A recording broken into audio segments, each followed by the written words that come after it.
This is approximately half a mile of road that connects LaCroix Boulevard to the Western Highway, and it's an L-shaped.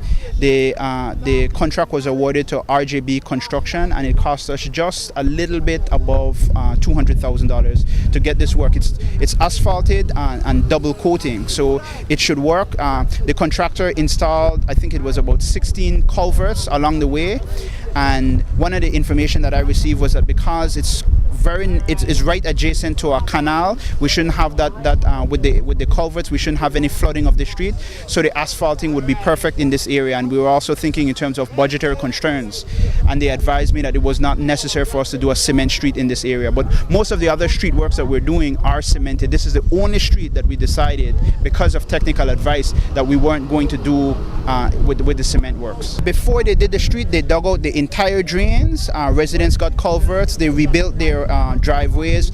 We consulted with residents so that we minimized the disruption, and so everything was well coordinated and well designed for this particular street. Do we have any more in the making? Well, we have lots of streets that we are looking at. By my count now, we are at 20 streets in the city which have been completed or are being completed, and all but one of these streets are being cemented. At present, our contractors are on Craig Street. We've already done Orange Street. We have done Daly Street. We've done Queen Street. We're coming down now Craig Street, and then very shortly, by the end of next week, BWS will be finished along Barrack Road.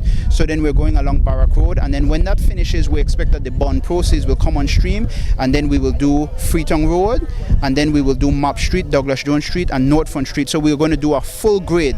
And so when residents and drivers drive in the downtown area, they are going to be driving on purely cement streets. And then while that work is being completed, we're going to go on to the south side of Belize City in the Albert area. Right now we're completing Treasury Lane, and we're doing the whole Treasury Lane behind the court back to Regent Street. And when we finish that work, we want to take the street all the way up to the House of Culture, and then we will bring the street back to that would be Regent Street, and then we're going to do the streets in between. And we've gotten a pledge from the central government that as it relates to the downtown streets, as long as we can come up with half the money, they will match us in terms of half the money. So one of the exciting things with these street works is that as more works are being conducted, we're getting more partnership from the business community. I'm very pleased to announce that our 50/50 project is going very, very well, and we've gotten a lot of support from many members of the business community. We're getting a lot of support from the central government. And one of the initiatives that we're starting also in preparation for the September celebrations is that we will be working with Restore Belize to paint all the houses along Orange Street. And when we finish with Orange Street, we will move on to Albert Street, and we will then move on to Southern Foreshore. And we've already looked at colors. We've already looked at how the aesthetics of it will look. And so it's an exciting thing, but we want to reclaim the downtown area of Belize City. The street works are only a beginning, and then soon we will unveil some of the other plans that we have for the other communities. One of the things also that I would want to mention is we're trying to ensure that these works have maximum benefit to residents. So aside from just having a nice street, we're trying to use as much labor from the communities as possible. One of the reasons why we like to use Cisco Construction and Colby is that they hire some of the marginalized youth.